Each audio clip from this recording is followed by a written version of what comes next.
सिंधु घाटी सभ्यता की पूरी कहानी। दुनिया की सबसे प्राचीन मानव सभ्यताओं में से एक सिंधु घाटी सभ्यता की शुरुआत 3300 ईसा पूर्व हुई थी। 1870 की बात है। ब्रिटिश फौज में एक सैनिक हुआ करता था। नाम था जेम्स लुइस और चार्ल्स मेसन। मेसन को पुराने सिक्के इकट्ठे करने का शौक था, इसलिए उसने फौज की नौकरी छोड़ दी और पंजाब के इलाके में विचरने लगा। पंजाब के इलाके में कई जगह खुदाई में उसे पुरातन सिक्के मिले। इसी सिलसिले में 1819 के आसपास वो मोंटगोमरी पहुंचा। आज के हिसाब से ये पाकिस्तान के हिस्से वाले पंजाब का साहिवाल जिला है। मोंटगोमरी से करीब 25 किलोमीटर दूर हडहप्पा में मेसन को एक पुरातन शहर के अवशेष दिखाई दिए। ये शहर किसने बनाया या ये कितना पुराना था, इसका इल्म स्थानीय लोगों को भी नहीं था। मेसन ने इस शहर का ब्यौरा अपनी डायरी में दर्ज किया और इंग्लैंड लौट गया।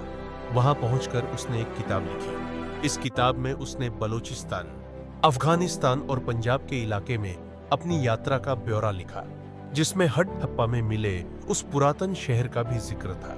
लगभग इसी दौर में मिस्र और मेसोपोटामिया की सभ्यता के नए नए राज निकल रहे थे। फ्रांस ने मिस्र पर कब्जा कर लिया था और वो वहां खुदाई कर मिस्र की सभ्यता का पता लगा रहे थे। ये खबर पूरे यूरोप में फैल रही थी और इसी के चलते ब्रिटिश अफसरों पर आर्कियोलॉजी का चस्का चेयरिश रहा था। मोहनजोदाड़ो और हडप्पा की खुदाई। 1861 में ब्रिटिश सरकार ने ईस्ट इंडिया कंपनी से भारत का शासन अपने हाथ में लिया और इसी साल स्थापना हुई archaeological survey of India (AC) की। इसका पहला डायरेक्टर बनाया गया अलेक्जेंडर कनिंघम को। कनिंघम ब्रिटिश फौज में एक अफसर थे और उन्हें शुरुआत से ही आर्कियोलॉजी का शौक था। मेसन की किताब पढ़कर कनिंघम ने हडप्पा का दौरा किया। कनिंघम भारत में बुद्ध स्तूपों की खोज में लगे थे, इसलिए शुरुआत में उन्हें लगा कि ये कोई खोया हुआ बौद्ध शहर है। यहाँ उन्हें कुछ सील्स भी मिली। उन्होंने थ्योरी दी कि ये सील भारत के बाहर से लाई गई थी और हडप्पा में मिले अवशेष 1000 साल पुराने हैं। 1904 में एएसआई के डायरेक्टर बने जॉन मार्शल। जॉन मार्शल ने दयाराम साहनी को हडप्पा की खुदाई का काम सौंपा। लगभग इसी समय पर सिंध प्रांत में एक और साइट के पास कुछ अवशेष मिले। ये मोहनजोदाड़ो था। जॉन मार्शल ने डीआर भंडारकर और आरडी बनर्जी को इस साइट के इंस्पेक्शन का काम सौंपा। 1930 में बनर्जी ने मार्शल को बताया कि यह अति पुरातन काल का शहर हो सकता है। बनर्जी ने यह भी नोट किया कि हडप्पा और मोहनजोदाड़ो में कई समानताएं थीं। दयाराम साहनी और बनर्जी के नोट्स मिलाए गए।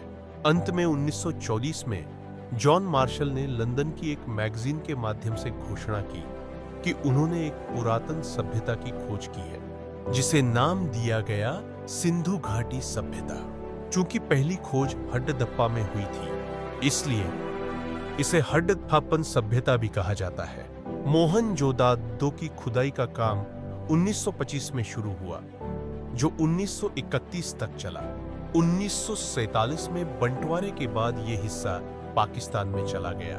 आगे चलकर हरियाणा और पंजाब के इलाके में बहने वाली घग्गर हाकरा नदी के किनारे और कई साइट्स मिली। ऐसा भी माना जाता है कि घग्गर हाकरा असल में सरस्वती नदी थी, जिसका मेन वर्णन पौराणिक ग्रंथों में मिला है।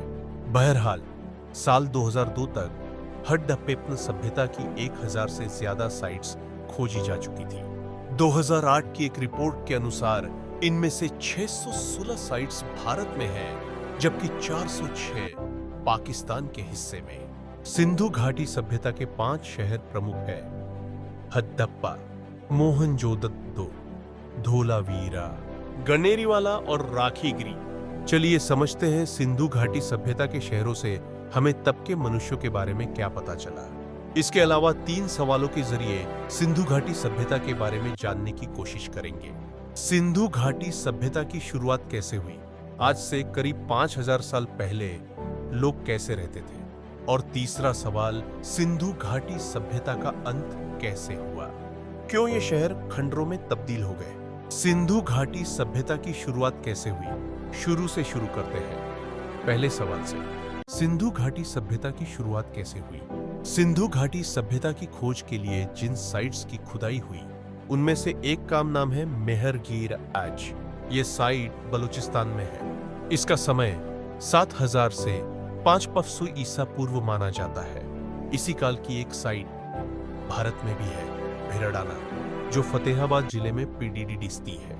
इन दोनों साइट्स का समय नियोलिथिक पीरियड यानी नवपाषाण काल का माना जाता है।